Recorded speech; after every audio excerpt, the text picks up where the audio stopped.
dünən Inter biabırçı oyun oynuyordu. Panika, Allah Sergen orada qışqırır, bu burada qışqırır, Kökçü burada qışqırır. Ateş olaraq dedim derbi Della Madonnina olacaq. Bu Della Merdanina oldu. Paladino Atalanta ilə eləyə biləcəyinin maksimumunu eləyib Çempionlar Liqasında. Bəli, bərbad idi, amma Beşiktaş tərəfindən daha bərbad idi. Nəyə görə? O istedada necə xəyanət eləmək olar? Yəni mən anlaya bilmirəm. Bu özü cıraq, yox bu penaltı, bu qırmızı. Mən sensasiya gözləyirəm Totuşdan. Totuşa inanıram. Necə keçirdi 8 martımızdan? Çox gözəl. Hə? Günün əvvəli çox ağır. Aha. Çox Maddi ağır olaraq. bir gündür ümumiyyətlə hər bir kişi üçün çox güman ki, mənə başa düşər söz. O kalendarda o yaxınlaşanda mən özümü çox belə hiss edirəm. Həyəcanlı. Həyəcanlı da oradan. Bilmirsən sən sağ çıxarsan oradan yoxsa yox, çünki kartın çox kartda olan o pullar bir sənəcə dəyişir. Vüba belə gedir də səndə balans. Ona görə Bankdan zəng gəlib ki, yaxşısan hələ. Salamat. yox bazar günü idi də, prosesdən verildi. Heç o da gəlmədi. Zəng də gəlmədi. Mesaj gəldi. Hə, yəni çox belə. Amma biz çıxdıq, sağ çıxdıq o gündən. Təbrik edirəm ki, axır ki 9-10 martdır.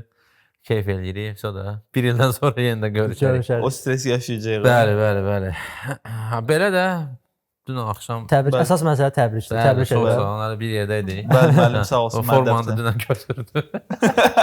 Orada Milan fan klubu hədiyyə elədi mən bu götürdüm bas bayrağı burada. Ha, bugün internat günündür, yer gəlmiş. Bəli. Təbrik elədi.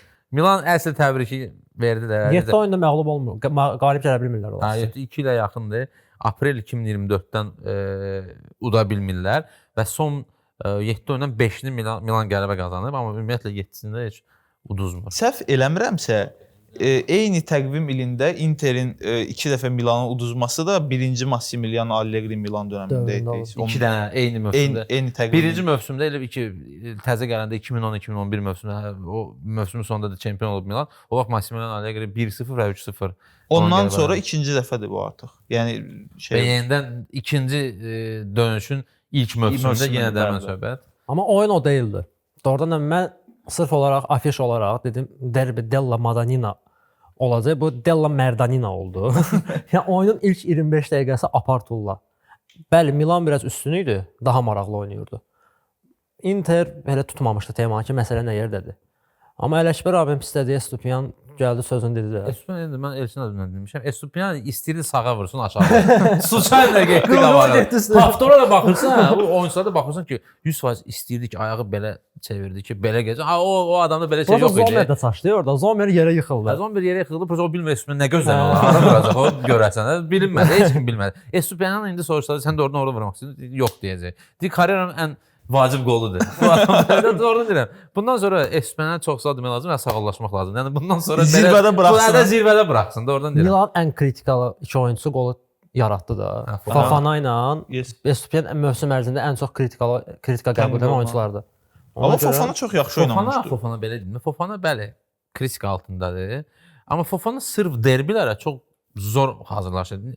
Fofana gələndən Milan yəni uduzmur Interə ümumiyyətlə. İkincisi də keçən yəni derbidə Çalxanogdan topu götürən elə Fofana idi. Daşıdı onu, verdi Salimakis vurdu və ondan sonra da Pulisic gol vurdu. Yəni Fofana çox internet çox yadda qalan bir hərəkətlər edir və çox zor pas da verdi Estupiyan'a.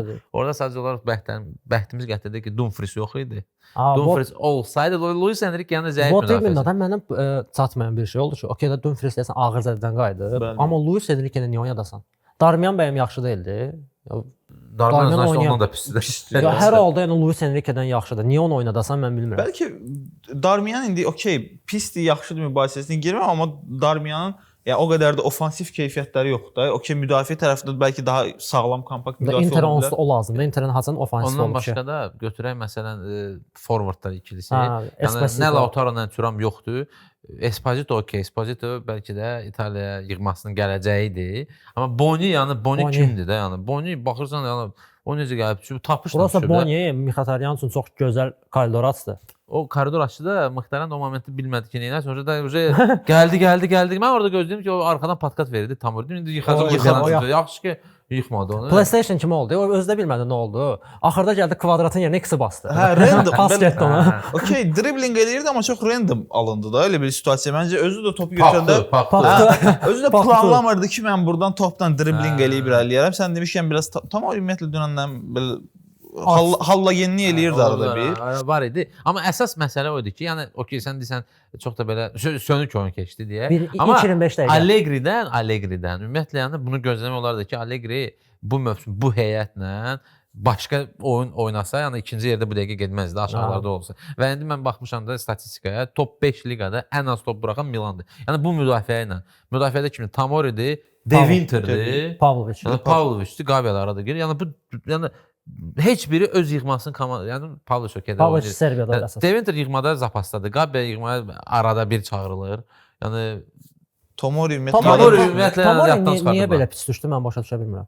Çox qəşəng başlamışdı Milanda. Çünki Southgate onu çağırmadı. Çünki elə fikirləşir ki, İtaliya çempionatındakı müdafiəçilər daha zəifdir İngilis Premier Liqadan. Yəni orada məsələn Kyle Walker da Milana gələndə onu heç yığmaya çağırmadılar da ondan sonra. Ona görə də bəlkə çağırarlar da. Loftus çıxıb başlayıb da çağırmağa, yazıq zədələnir. Walker'də vəziyyət biraz elədir ki, adam onsuz yaşdaşmış da. Tomori o qədər yaşlı futbolçudur. Amma yaşdaşmışdı. Onu yenə də çağırırdılar. Sadəcə olaraq get-gedə də özü Zamenşik kimi çağırırlar. Amma mən sözün açığı Tomori'nin heç o bir mərkəz müdafiəçisi kimi o qədər də bəyənməmişəm. Yəni o qədər okey milliyə çağırarsan, onu da Zamenşik kimi çağırarsan da, yəni. Bəli, lazım. Orada statistik də. Tomori'yə baxırsan, Tomori məsəl top gələndə sən qorxursan ki, bu adam normal pas verə bilmir də. Müdafiədə o müdafiəçilərdən deyir ki, hansı ki sənə bir dənə zor bir Naveç təqbətə çıxardır. O müdafiəçilərdən deyir. Yəni o bir sənəcə sağ flankla, biraz arxaya bir paralel belə başqa heç nə. Yəni Milan heyətində ümumiyyətlə Pavlovicdən başqa bir dəqiqə müdafiədən hücuma keçən müdafiəçi yoxdur. Bartasaki də o heç də o tam müdafiəçi deyil, çünki o biraz qabaqda oynayır, Stupiyanın arada oynayıb bilən orada Bartasaki. Pavlovici çox bəyəndim, Barsa istəyərdim. Gabriel də yaxşıdır. Sadəcə Gabriel biraz zədə oldu, ona görə oynadı. Amma klass olaraq məncə o deyil. Yox, ümumiyyətlə klass müdafiəçisi yox. Milanın ümumiyyətlə Zapasa baxırsan, orada yəni kim var? Orada Fülkrug, yəni Nkunku, Yaşari, Odogu, yəni nipanət oyuncular var, hansı ki, yəni 6-7 nəfər də maksimumda. Ona görə də Allegri bu heyətlə ikinci yerdədirsə və ümumiyyətlə top 5 liqada 22 top buraxıb, 22 Interdə 20 top buraxıbsa, 2 dəfə derbidə Inter udub 1-0, yəni gol buraxmadı Interdən. Ümumiyyətlə, yəni möhtəşəm bir rezultatdır bu dəqiqə. Hətta çempionluğa oynaya bilər məncə. Yəni Interdən 7 xal fərqi var. 2 tur bundan qabaq, yəni heç 7 olmaya bilər. 2 də ola bilər bu dəqiqə. Sadəcə olaraq ki, bəxt gətirən də ora bura. İndi yenə də Milan belə komandadır ki, növbəti tur Lazio səfərinə gedəcək. Lazio yəni uduzsa da, yəni təəccüblü olmayacaq. Çünki bu dəqiqə Milan budur da, yəni. Amma əsas da məqsəd o idi ki, aydın məsələ ki, çempionluq nikto ne atmayacaq. Çempion davam edir. Axıra kimi. Yəni indi Interdə də ola bilsin ki, biraz moral şeyləri olacaq. Onlarda Atalanta oyunu var, sonra onlarda Roma oyunu var, Lazio səfəri var, Bologna səfəri var. Kifayət qədər çətin oyunlar var. Milanda da çətin oyunlar var da. Juventus qalıb, Napoli qalıb, Atalanta qalıb. Ona görə də Inter məsələn dünən Demarconu Salmakis bağladı. Demarco da liqanın ən yaxşı assistentidir. Ümumiyyətlə top 5-də ən çox gol momenti yaran müdafiəçidir. Və ona qalıb indi 15-də assistdir. Ümumiyyətlə top İtaliyada birinci yerdə 16 assistlə yaddan çıxdı kim idi? Amma yəni Polna rekordu var bilər də Demarco. Demarconu dünən konkret bağladılar. Demarconu da bağlayıblar. Əgər bağlayıblarsa, sonra yəni Interin oyunu getmir. Çünki ancaq solla çalışırdılar. Zelenski ona verirdi, Bastoni ona verirdi ki, nəsə Naves nəsə keçdi, amma alınmırdı. Çünki bağladılar sol ayağını, Interdə oyun pozuldu da, getdi. Ona görə də əgər digər komandalar təhlil eləmək istəsə Interi, Demarco tərəfdən baxsalar və onu bağlasalar, Inter çətinlik yaşaya bilər. Açar oyuncu olur məncə. Prosta bir də moment var ki, Inter növbəti tur oynayır Atalanta, hansı ki indi Bavariya ilə oynayacaq və növbəti tur yenə də Bavariya. Ola bilsin ki, biraz fokusu biraz o tərəfə atacaq. O biraz Inter tərəfdən. Atalantanın yerində olsam ümumiyyətlə Bayernın oyunda özümü çox yormaram. Razıyam. Neçənci yerdədir Atalanta liqada? 6-7-dədir. Yəni əksinə bunlara lazımdır hallar ki, yuxarı qalsın növbəti ilə. Ona görə yəni burada artıq oynamalıdır əslində, hə. Birinci oyun məsələsində oynayacaqlar, orada 3-4-0 udsalar, orada tam fokusu atmalıdır bu tərəfə. Birinci oyun İtaliyadadır da deyəsən. Deyəsən, amma yenə də Atalanta elə komandadır ki, Dortmunda 2-0 uzandan sonra getdi öz evində 4-1 utdu. Dortmunda sağ ol desinlər Kobelə. Kobel haqqa verdi. Belsabayını ziblə saldı. Samir deyəcəkdim Allah. Samir. Fuadla razıyam o baxımdan ki, yəni okey, Paladino mən inanmıram Bayern Münxen turunu keçməyə hədəfləsin. Ondan sonra Atalanta Paladino Atalanta ilə eləyə biləcəyinin maksimumunu eləyib Çempionlar Bura gəlib Liqasında. çıxıblar da, başqa nə Və istəyir. növbəti mövsüm Avropa getmə fokusu oynayacaqlar. Məncə fokusu çevirəcək. Gəlib özdə. Bəli. Mövsüm ortasına gələndən sonra bu belə Atalanta yaxşı çökmüşdü. Bəli. Yəni öz Çempionlar Liqası missiyasını tamamlayıb məncə. Onun fokusu keçməlidir Serie A-ya.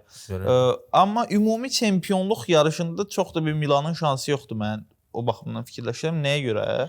İndi düzdür. Dünən Inter biabırçı oyun oynayırdı. Okey, Lautaro'su yoxdur, Thuram'ı yoxdur, Hakan Çalhanoğlu ehtiyatdaydı və yeganə kreativ tərəfi siz demişkən Dimarco idi. Dimarco'nun da kreativliyi ondan ki, bu asma eləyir. Orada Thuram havada ikinci mərtəbədə topu uğruna mübarizə aparır. Yerdə Lautaro heç biri olmayandan sonra Dimarco'nun lap asma eləsə belə bir şey yoxdur. Kəsəri yox idi onun. Statistikada, yəni bunlar hücumçuları da Thuram, Esposito, bir də Boni. Deyəsən son 5 oyunda bir dənə də gol vurmayıblar bu oyunçular. Yəni o da görsənir ki, bir hardasa bunlarda şey var da, regress var bu dəqiqə. O bizim Lautaro olmadığına görə, Lautaro belə oyunlarda arada görsən ki, çıxardır da 1-0, 2-0 nəsə belə bir şey deyil. Lautaro olmadığına görə vəziyyət çox pisdir onlarda. Yenə də Inter belə gic-gic komandalar deyək, nə bilim hansısa sağ-sol oyunun zadından həmişə 100% konsentrasiya çıxır və udur. Ona görə də Inter uğurludur. Amma böyük komandalardan bu mövsüm bir də Juventus udurlar. Başqa heç qələbəsi yoxdur. O da məmmalı idi. Hələ məmmalı da bəli. İndi Barcelona da zədələndi yeri gəlmişkən. Bəli, bəli. Barcelona zədələndi. O da ayrıca Angava deyirlər. Rabion zədələmək istəyib, kart da aldı, zədələnən çoxdanın Angavasıdır. Ya o Barcelona istəyirlər açıq deyim. Barsa azarkeşləri var ki, onun həsrəti ilə yaşayırlar ki, Bastoni Barsaya.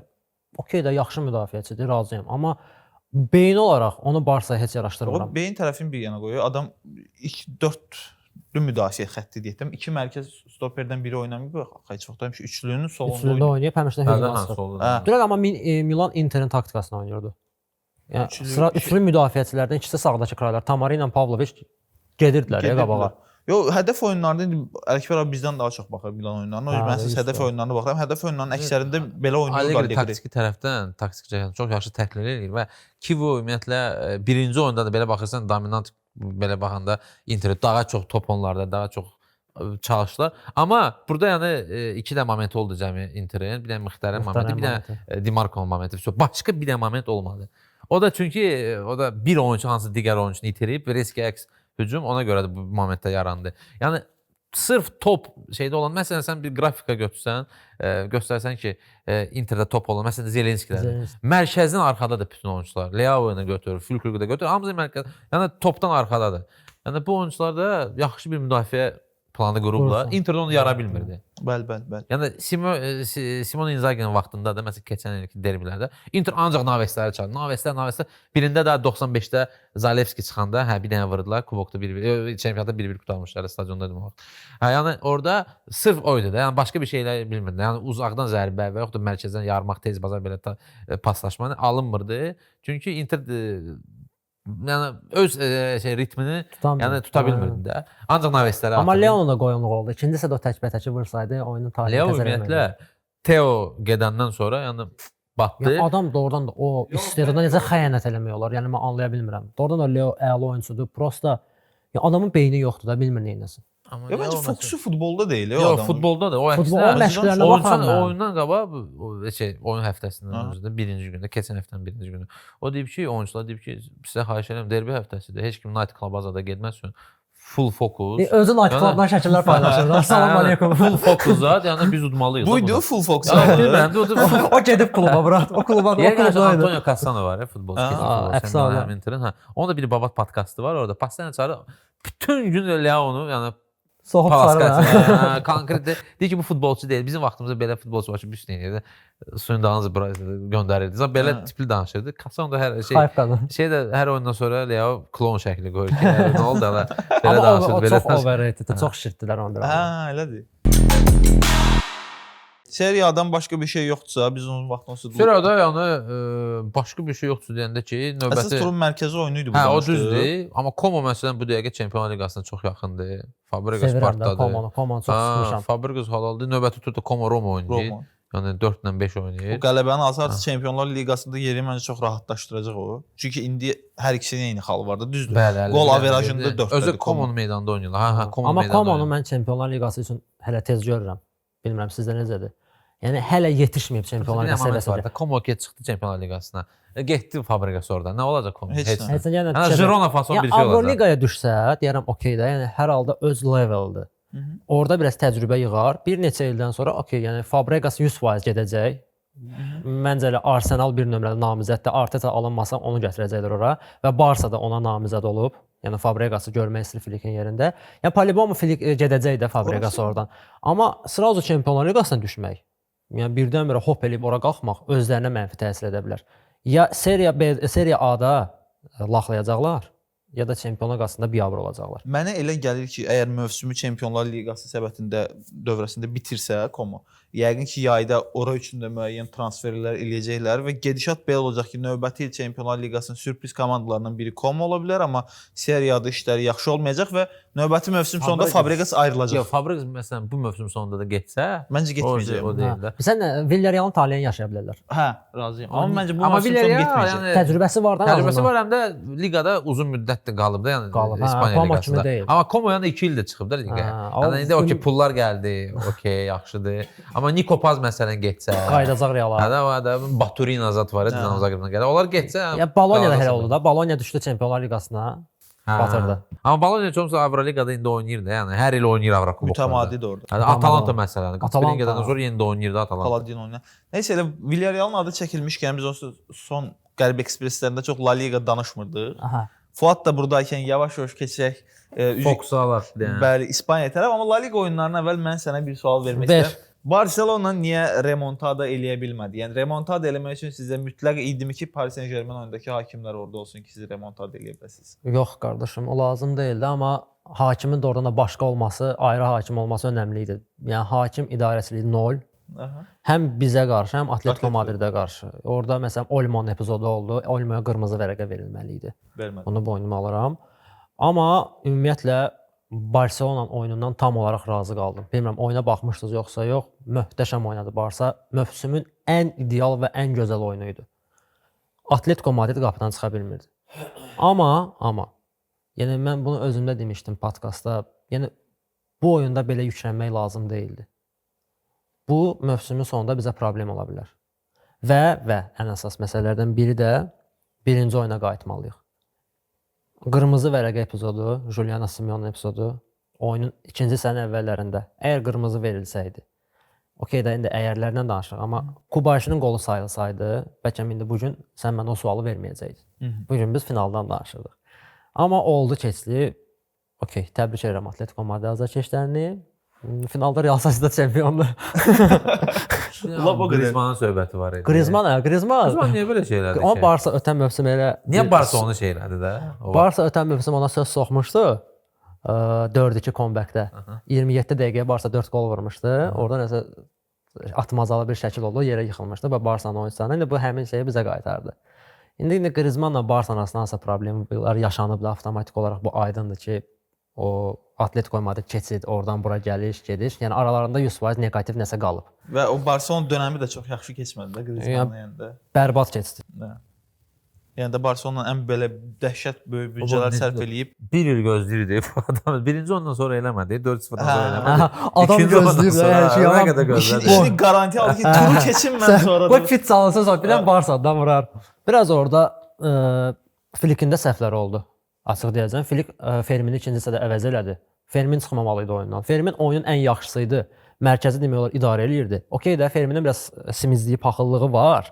Amma Fermin belə düz oyunçudur da, vertikaldır. İstər-istəməz yara bilir. Olmo kreativ şıqdır. Kreativ beyni var, düşünür, yəni okey incəliyi var. Amma Olmo bu oyunda lazım deyildi Barsaya. Və ən əsas məsələ hücum. Hücumdan danışaq yoxsa yox? Yoxsa sən ürəyin altında danış, biz danışmağa adam axtarırıq. Onsuz biz problem. Nə bilim, hücumdan nə danışım? Yəni Ferran Torres birinci hissədə 200% gol epizodunu qaçırdı və onlar da olmasaydı bəlkə Barselona nəsə eləyə bilərdi. Amma ümumən Barselona bu oyunda çox yüklənməməli idi. Mən yenə deyirəm, katastrofa idi, bəli, bir fiasko idi, yaşandı. Barsa uduzdu birinci oyunu, 4-0 okeydə yola vermək lazım idi. Çünki daha önəmli titullar vardı. Çempionlar Liqası və La Liga. Və bu La Liga ilə Çempionlar Liqası daha prioritet olmalı idi komanda üçün. Və indi Newcastle-la oyunda biz onun acısını çəkə bilərik. Necə ki Bilbao ilə oyunda biz yola verdik oyunu. Hər yaxşı mənada, hər pis mənada, yəni yola verdiyi oyunu. Bilbao da kubok oyununu oynamışdı. Bilbao da yorğun idi, biz də yorğun idik. Flick rotasiyalarla girdi oyuna və hiss olundu ki, oyun keyfiyyəti 0. Pedri yoxdur, 0. Kreativlik yox, ideya yox, məntiq yox. Tək Yamalın üzərində qurulub oyun və ümid Yamaladır. Yamal da nə qədər top çıxartdı, Ferrana çıxartdı, Rashford-a çıxartdı, hamısı anqavalıq elədi. Yəni bu da öyrəşmişik, buna biz qəbullanmışıq, budur. Və hələ bu ilə nəticə veririksə, vallahi biz şükür eləyirik. Yaxşıyıq. Yenə də mənə elə gəlir ki, Yamal bir star olacaqsa, çünki media artıq Yamal bir star eləyib, xüsusilə Barselona mediası. Yamal bir növ bu tip oyunlar üçündür ki, yəni müəyyən əsas heyət fiqurları istirahət edəndə Yamal bu tip oyunları çözsün ki və çözür də adam. Yəni çıxardır da oyunu. Çıxarmağı da bacarır az da olsa. Məsələn, ötən mövsüm Interlə oyunları onun vitrin oyunu idi. Mən onu həmişə demişəm. Möhtəşəm oyunlar idi. Sadə bir misal çəkim, Barsanın Messi dövründə Messi də tək başına hər şeyi həll edirdi. İndividual olaraq daşıyırdı komandanı. Amma onun yanında kimlər var idi? Demirəm, indi Messi onlardan asılı olmayıb. Amma ən azından yanındakı oyunçular klass olaraq indikilərdən daha yüksək idi. Daha hörmətli idi. Yəni adam Ferranla oynayır. Ferran ayağında top saxlaya bilmir. Yəni bu nə qədər də istedadlı olsa da, nə qədər də lider xarakterli olsa da, bu adama kömək lazımdır. Bu adama dəstək lazımdır. Buna dəstəyi bu dəqiqə meydanda Pedri verir, bir də Fermin verir maksimum. Rafinha mental olaraq güclü oyunçudur. Rafinha individual olaraq belə driblyor deyil, belə kreativ şik deyil. Daha çox yaran belə futbolçudur da, hücumu müdafiə xəttini yarsın. Bunu fiziki gücünə, sürətə hesabına və pressinginə hesabına eləyir Rafinha, amma Yamal daha çox kreativi, toplan hərəkətləri və s. Primitiv futbolçudur Rafinha. Rafinha əla, okey. Yəni komandanın lideridir, mental lideridir, razıyam. Çox oyunlarda xilas elədi, El Clasico'larda bizi xilas elədi. Amma Yamal kimi oyunu tək başına üzərinə götürə bilmir. Və ümid Yamaladır. Atletik Bilbao oyunda da konkret olaraq Yamalın individual o keyfiyyəti öz sözünü dedi və Pedrinin. Hər ikisi qolu həll elədilər, pişirdilər. Dedilər qardaş 3 xala götürün. Çıxaq gedək. Məsələn Inter oyunundan bir nümunə çəkmişdin. Yamal elə bil keçən illər Sommerə vura bilmədiyi qolu bu tur axırki şeyə vurdu. Amma orada Sommerdə hər şey elədi. Sommer orada bütün hər şeyini qoydu orada. Ondan sonra yoxdur Sommer. Yəni bütün oğlanlığın, bütün nə bilim, gücün qoydu oyuna. Espanyol vurdu daha ona. Yəni ona nə bilim, yəni Sommer sözüm yoxdur. Bizə çatanda idi. Bizə çatanda Lautaro da həmçinin. Lautaro da sırğada zətdə oturub baxır. Bizə çatanda Lautaro canavara döndü. Hər iki oyunda partladırdı. Nə olub ala? Ümumi La Ligada vəziyyət necədir? Həm Real Madrid, həm sizdə bu həftə biz Çempionlar Liqası oyunlarını izləyəcəyik. İndi Barselona Newcastle səfərinə gedir. Real da Manchester City ilə oynayacaq. Realın həm La Liqadakı vəziyyətini istəyirəm biraz danışaq, həm də Çempionlar Liqasından. La Liqada vəziyyət hal-hazırda hər iki komanda üçün normaldır. Nə mənada normaldır? Turnir cədvəli cəhətdən. Amma oyun cəhətdən yox. Az da olsa Barsa Realdan üstündür. Nəyə görə? Barsada məntiq var oyununda. Barsa bilir nə etmək istəyir. Realda bu yoxdur. Realın oyuna baxar. Məlahətli danışırsan. Realın məşqçisi yoxdur deyən. Barselona məşqçisi qurtarsın getsin də. Real məşqçisi onsuz da yox idi. Yəni Arbeloa məşqçisi deyil. Yəni ümumiyyətlə onu gətiriblər ki, Vinicius'un önünü tutmasın. Xabi Alonso, yəni Vinicius'u yaxşı öpə bilmədi. Xabi Alonso Vinicius'a yaxşı girə bilmədi. Gətirdilər Arbeloa'nı ki, Arbeloa sən gir. Bunu açıq deyirik də, bunu hamı bilir. Çünki Real Madrid onu siz nə ilə gətirdi, nə meyillə gətirdi ki, lider olaraq gətirsin, belə komandanı Zidane kimi eləsin, Ancelotti kimi eləsin ki, yəni day tipindədir. Amma bu Zidane ola bilməz, Zidane atılan dırnağı ola bilməz adam. Orası öz yerində. Mən fikrim elədi ki, Arbeloa'nı bir növ gətirdilər ki, bu mövsüm onsuz qurtardı biz. Yəni sözün hər iki mənasında qurtardı. Mövsümü birtəhər yola verək, növbəti mövsümə planlar. Çempionlar Liqasında qalmasaydı komanda, hə deyərdim, hə. Amma mən razıyam, yox. Yəni onda elə Xabi Alonsonu saxlayardılar da. Xabi Alonso daha statusluydu və şans yemaydı. O başqa onlar arasında problem oldu. Çünki futbolçularla Xabi Alonso qopmuşdu. Necə ki, Xabi Alonso sonra Benfica uduzanda, Luni'yə uduzanda dəqiqə Luni vuranda axırıncı Xabi Alonso sosial şəbəkələrdə başladı Smiley-dən. Göstərir ki, nəsə soxur. Yəni Xabi Alonso girməyi bacarmadı, uzun sözün qısası. Amma Arbeloa bunu bacarır. Ümumiyyətlə Celta Real oyunu haqqında danışım. Oyda bilmirəm oyuna baxmışdınız yoxsa yox. Mən sizin açıq highlightslarını izlədim sonra da. Mən gözlərimdən üzr istəyirəm dəfələrlə. Yəni oyun deyildi də, bu təhqir idi. Yəni futbola okey də Realın zədəlləri var. Kreativ oyunçular demək olar yox idi, amma Arda Güler oynayırdı. Arnold'u dayaqda oynadırdı Arbeloa. Hücuma çıxanda Valverde düşürdü müdafiəyə. Arnold Arnold qalxırdı qalxırdı dayağa. Yəni belə təzə tema fikirləşmişdi özü üçün. Amma heç bir effekti yox idi. Prosta mənə maraqlı olan bilsən nədir? Bu oyunda Celta qələbə belə qazana bilərdi. Prosta Celta qoyunluq elədi. Bu Real Madridə qarşı niyə müdafiə futbol oynayasan? Adamlar 6 nəfərlə müdafiə olunurdu müdafiə xəttində. Yəni onun yerinə Espanyol və yaxud sadə Rayo Vallecano olsaydı Realı qaşıyardı. Amma mən indi o qədər izləmirəm La Liga, amma bildiyim qədər biraz daha bu mövsüm müdafiə futbolu oynamaq üstündən qurubdu oyunlarını. Kim? Kim oynayırdı ya? Celta. Celta ümumiyyətlə müdafiə futbolu oynayan komandadır. Okey, bəs Yaxşıdır. Bernabeu-da niyə müdafiə futbolu oynamadın? Getdin, risk elədin, 2-0 qalib gəldin. Okey, oradan qırmızı vərəqələr oldu Realda. Amma sənin əlinə şans düşüblər. Real laxlayır, istifadə elə bundan. Amma istifadə eləmədi. Problem bundadır. Rayo Vallecano bundan necə istifadə elədi? Yəni çörək kimi də yem onu yeyərdi. Realı parçalayardı o Realı. 100%. Güman eləyirəm ki, onsuz da bu mövsüm La Liga bitib bir şəkildə.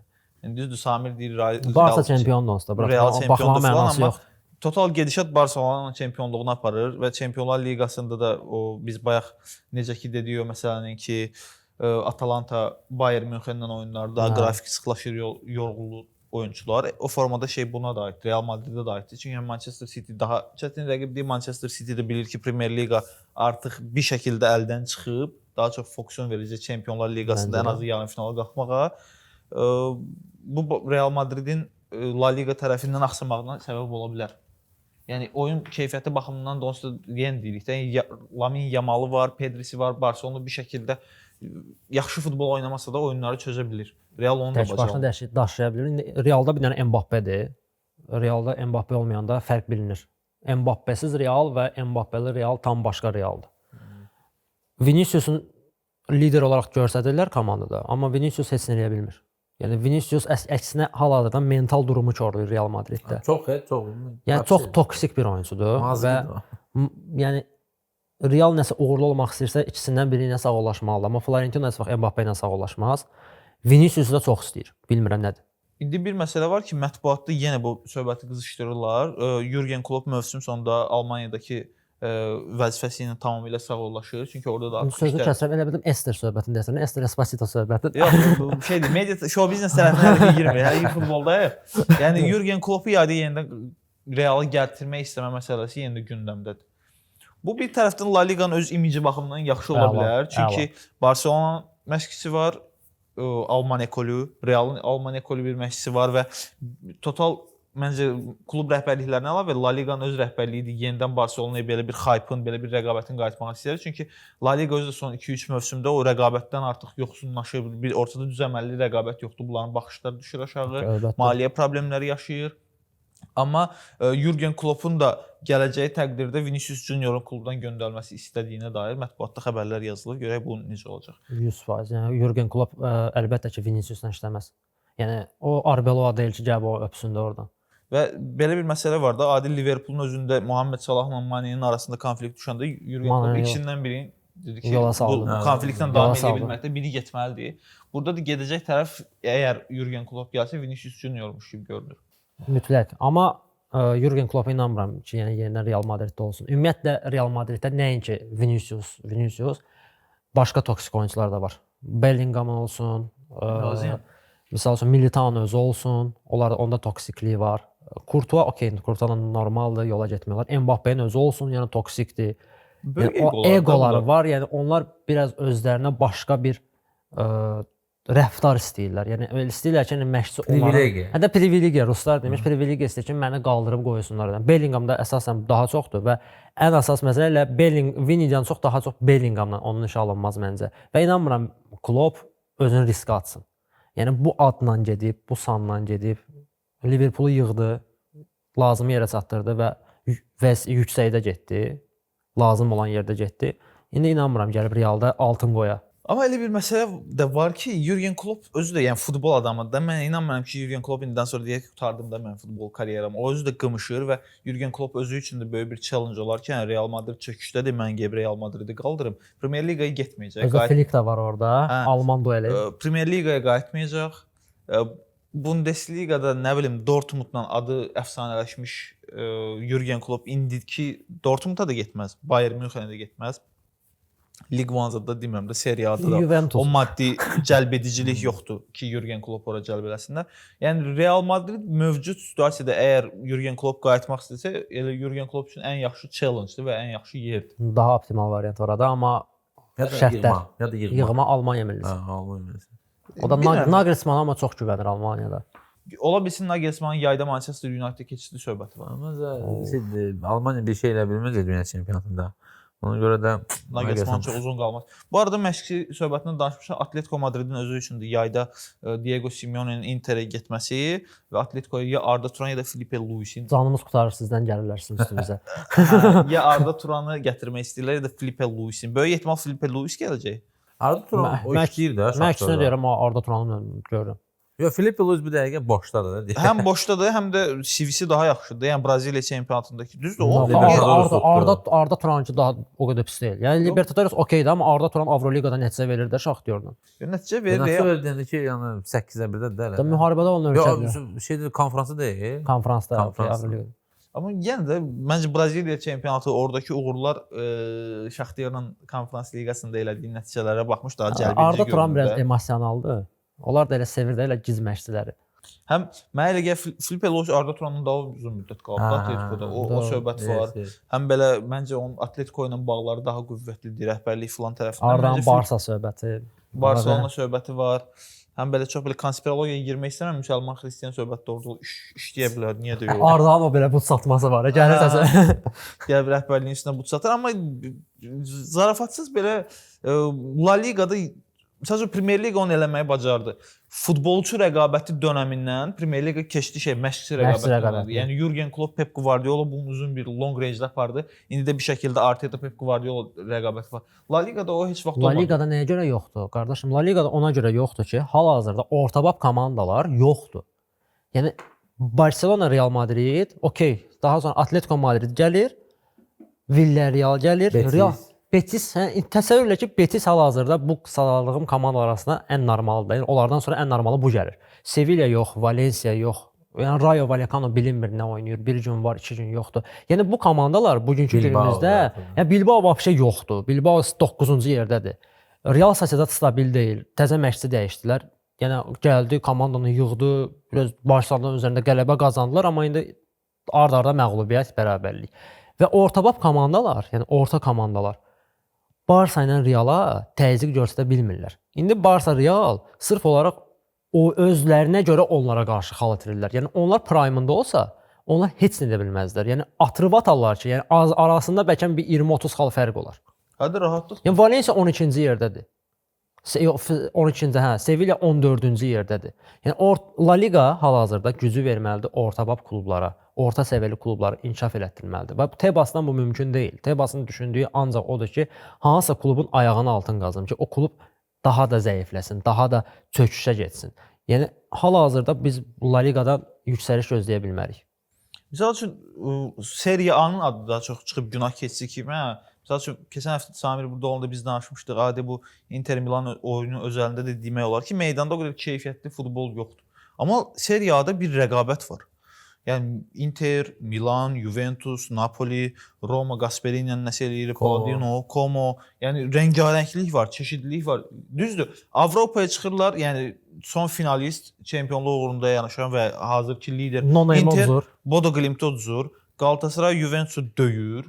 Yəni Avropa səviyyəsində Serie A klubları işləyir. Ümid olaradı. Fiyarəsinə də qalıb konfransda. Yəni Avropa segmentində Serie A-nın futbol keyfiyyəti çox aşağıdır. Amma bir baxanda yəni La Ligada da o qədər yaxşı deyil. Seriyada onlar minus plus eyni səviyyədədirlər. Roma'dır, Juventus'dur, Inter'dir, Milan'dır. Yəni başa-baş mübarizə apara bilirlər. Ona görə maraqlı olur. Amma İspaniyada belə deyil. İspaniyada Barsa Real'dır və onlarda maraqlı futbol göstərmirlər deyən. La Liga ümumiyyətlə çöküb. Onların belə maraqlı oyunu yoxdur. Görək nələr olur, amma düzəlməlidir. La Liga onsuz da top 3-də var da bura. O heç də öz yerindədir o məsələ. Yəni Mbappé ilə Yamalı çıxaraq La Ligadan. Baxış sayı yoxdur, 0. Elə ki o Messi Ronaldo. Messi Ronaldo çıxardandan sonra keyfiyyətsiz. Messi Ronaldo dövründə heç olmasa Valenciada David Silva var idi. Yox, David Messi Villa Ronaldo vardı. dönemində Atletico gəlib çempion ola bilirdi ən azından. O da Məsələ var. Elə bir rəqabət də var idi. Dəmi o da laxlayan vaxtı gəldilər. Nəysə də bir şəkildə gəldilər də. Keyfiyyətsiz futbol söhbət açılmışkən bu həftə İstanbulda da bir derbi olmuşdu. Orda. Baxmısınızmı, baxmamısınız? Mən gözlərimdən qan Beşiktaş gəldi. Galatasaray. 70 dəqiqə dözə bildim mən oyuna. Yəni çox Mən mənasız bir dəqiqə futbol. dözdüm. Yəni çox bərbad futbol idi. Yox, bərbad bir sənə mənə. Bəli, bərbad idi, amma Beşiktaş tərəfindən daha bərbad idi. Nəyə görə? Qalatasarayın əsas 2 dənə ideyası var idi. Birincisi çox güc sərf etmədən Liverpool oyuna hazırlanmaq olmalıdır bizdə. Gücün yanı zədə olmasın. Osimhen qol vurandan sonra Galatasaray ümumiyyətlə planı yerinə yetirdi. Sadəcə lazım idi ki, düzgün müdafiə olmaq, arada bir nəsə orada əks hücuma çıxmaq. Beşiktaşda isə o şey var o panika, Allah Sərgən orada qışqırır, bu burada qışqırır, Kökçü burada qışqırır. Bu özünü cırır, yox bu penaltisi, bu qırmızı da verdilər. Yəni bir növ Interə oxşadı Beşiktaş. Mənasız naval, ora sağa sola Kökçüdə okeydə 1-2 dənə moment oldu, eləyə bilərdi. Amma ümumi ideya yox idi. Yəni Beşiktaş çox bərbad idi. Yəni sən baxırsan ki, indi Galatasaray vot şoda buraxacaq, indi şoda hal itirəcək. Amma əksinə sən bugün Galatasaraydan gözləyirsən, amma Fenerbahçe nədir? Yəni Beşiktaş ümumiyyətlə son mövsümdə 3 mövsüm, yəni rəqibi deyildi onlara hər ikisinə.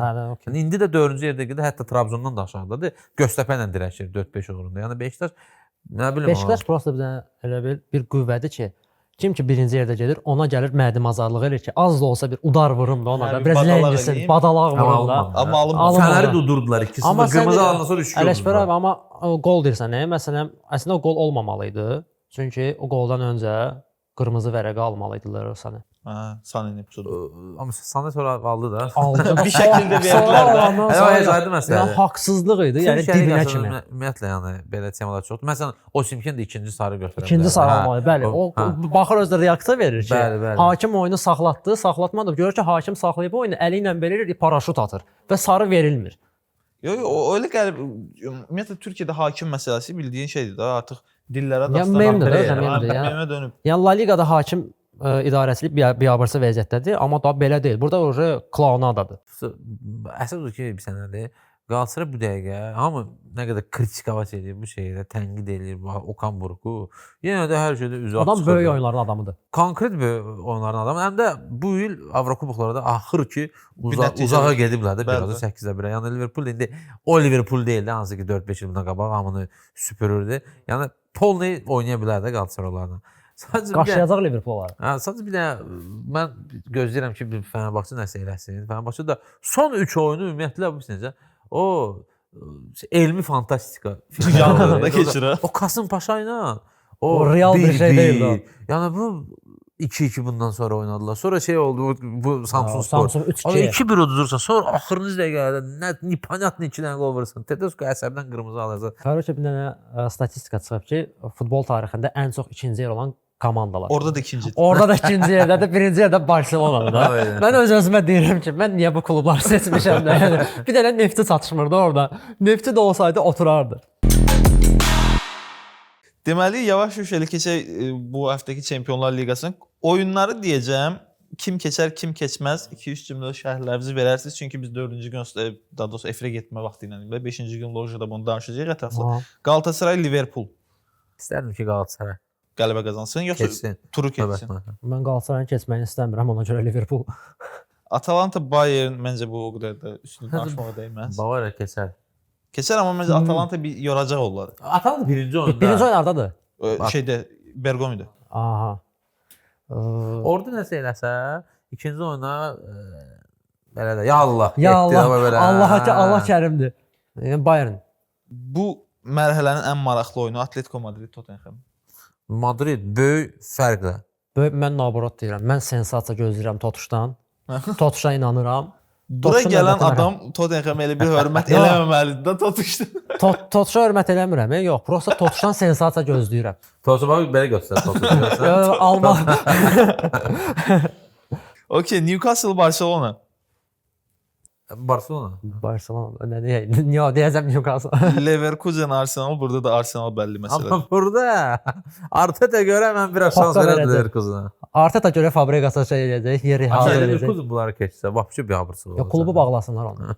Oyda zarafatsız olur. İlqara demək lazımdır ki, bir dənə mail yazsın İngiltərəyə. Londona ki, klubu bağlayın, biz azarkeş Bu eləmirik. fan klubları da buraxırıq biz. Bodo Glimt Sporting.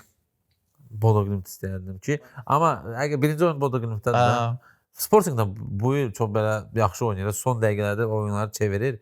Ona görə də burada bir sənə nəfər 51-49 Bodo. Okay, PSG Chelsea. PSG Chelsea. Chelsea. Chelsea. Niyə? PSG mındar. Çox zəif. Çox zəif, düz deyir. Bir dənə keçən bu vaxtdan əksinə Pique çıxdı. Pique çıxır, Navara da zıt oldu. gedirəm. Tərsinə oldu. bilmirəm, mən də okey, o qədər yaxşı keçənki futbol oynamır, amma Chelsea-nin də son oyunları o qədər. Düz Əsas- Aston əsas Villa səbəb 4 sən də yutdular. deyirsən, hə. Amma məsəl üçün meydanda o qədər Aston Villa Chelsea oyununda şey yox idi. Bezibücü. Bezi ben. Hə, onu Əsas razıyam. məsələ ilə Luis Enrique problemidir. Hal-hazırda klubla problem yaşayırlar. Dembele klubla problem yaşayır. Maaş söhbəti var. Luis Enrique'nin istədiyini eləmirlər və artıq Luis Enrique Kvarada getmək istəyir. Kvara problemi var. Luis Enrique özünü artıq Barselonaya təklif edib, hətta Realdan belə təklif var deyilənlərə görə. İndi bu bilmirəm hansı mənbədən gəlir. Ona görə PSG indi yaxşı formada deyil. Psixoloji olaraq məncə Chelsea-nin oyuna hazır deyillər. Okey, və son oyun Real Madrid Manchester City. Yəni City Real'ın heç şansı yoxdur şeydə. son xəbərlərdən sonra yox. Carreras da zədələndi. Hal-hazırda Real Madridin müdafiə xəttində oynayan ən stabil oyunçudur. Mbappe olacaq. Mbappe padvaprosdur. Sual altındadır. Birinci oyun olmayacaq, ikinci oyun ola İkinci oyuna bilər. çata bilər. O da əgər birinci oyunda City oyunu həll eləsə, onu buraxmağın mənası yoxdur. La Ligaya Birinci saxlasınlar. oyun Real'ın polasındadır da. Bəli. İspaniyada. Deməli Yəni City bu Realı keçə bilməyəcəksə, Hep istefa versin. yəni Guardiola getsin assın özünü.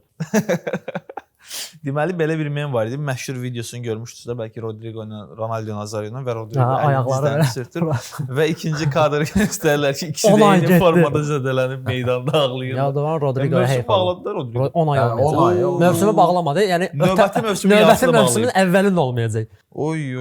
Dünya çempionatı görməyəcək. Heç olmasa Real Madrid onu satmaq istəyərdi ki, yayda bəlkə pul gəlsin də 90-a bir 100-ə satardı City-yə, nə bilim Arsenal-a. İndi onu da eləyə bilməyəcək. Kimdə onu alan? Heç nə. Bu həftəlik də bu qədər əziz izləyicilər. Növbəti həftə burada görüşənədək inşallah növbəti həftə bu həftə Premyer Liqada yox idi danışılası. Biz okey. Manchester United uduzdu. Pis oynadılar. Okey. Sonra deməyin ki, ancaq udanda danışırıq. Newcastle uduzduq da. Newcastle uduzdu 2-1. Kerik axır ki uduzdu da. Ha, sən çempionatı deyirsən. Ha. City Başqa- əvəzini çıxdı da sonra. Başqa harda var ki? Yox, Yox, sən United niyə deyirsən? O kubokla danışırsan. Yo burada Yox. hal-hazırda çempion qazsam da mən danışa bilərəm. Başqa heç kim. Yox, şey baxımından mən həmişə izləyicilər yazır ki, United ancaq udanda United danışsan, deyirəm okey, uduzdu danışıram. United azarkeşdən 90% elədi. Açığı deyim elədi yəni. Ya da yetim danışası bir dənə qələbələrimiz vardı. Premyer Liqada bir oyundan da Çempionlar Liqası danışa bilmirik. Get-gedə o qaqaş yağın saçı ucu bu boydadır. Ya gedir. Qaqaş ağırda City azarkeş olacaq deyəcək. Bax. Bezəcək yəni. Manchester'ın qırmızısına da lənət, göynə də. Nəysə bu həftəlik də bu qədər əziz izləyicilər. Növbəti həftə burada yenidən görüşənədək öpürəm, bağlı Sağ olun, olsun hər sağ olun. birinizi.